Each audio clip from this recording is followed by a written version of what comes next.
faire monter en compétence nos producteurs de façon à ce qu'on continue à satisfaire le consommateur et être vraiment en adéquation avec les attentes de l'aval, c'est-à-dire du monde des consommateurs.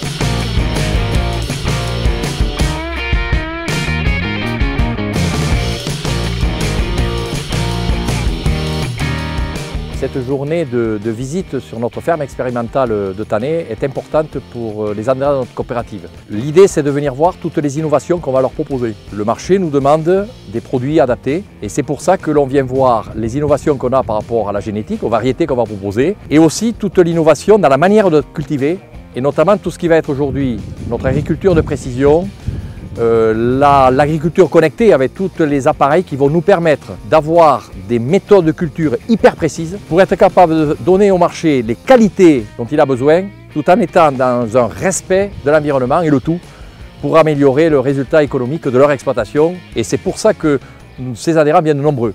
Et c'est un rendez-vous traditionnel de cette fin mai dans les champs où on regarde à la fois par rapport au marché ce que nos équipes ont proposé et ça permet d'avoir un échange important avec nos adhérents.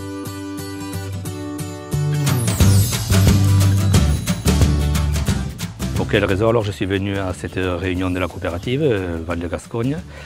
C'est la ferme expérimentale de Tannay qui appartient à la coopérative, qui est loi à la coopérative. Et tous les ans, ils font de nouveaux essais pour variétal, pour connaître de nouvelles variétés.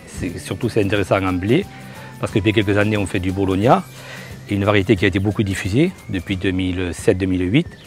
Et maintenant, plusieurs coopératives se sont mis à en faire. Cette variété est banalisée. Donc, c'est qu'il y a un problème de commercialisation, c'est-à-dire qu'il y a un peu trop de marchandises, ça devient difficile pour le vendre aux Espagnols. Et là, je pense, en plus, c'est une variété qui est sensible à une maladie, là, la rouille brune. À la force d'être diffusée, c'est normal, ça, elle est plus sensible à une maladie qui est la rouille brune. Et alors là, je pense qu'on va voir une nouvelle variété, voir ce que ça donne. Il faut faire des analyses, voir avec le moulin, pour la protéine, la valeur boulangère. Et bon, il faut trouver une variété remplaçante.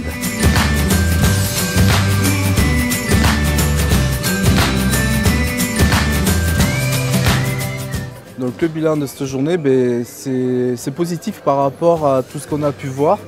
Parce que finalement, les agriculteurs qui sont venus vont pouvoir mettre en place plusieurs variétés nouvelles. Donc aujourd'hui, ils sont venus voir ce qui ne se fait pas encore.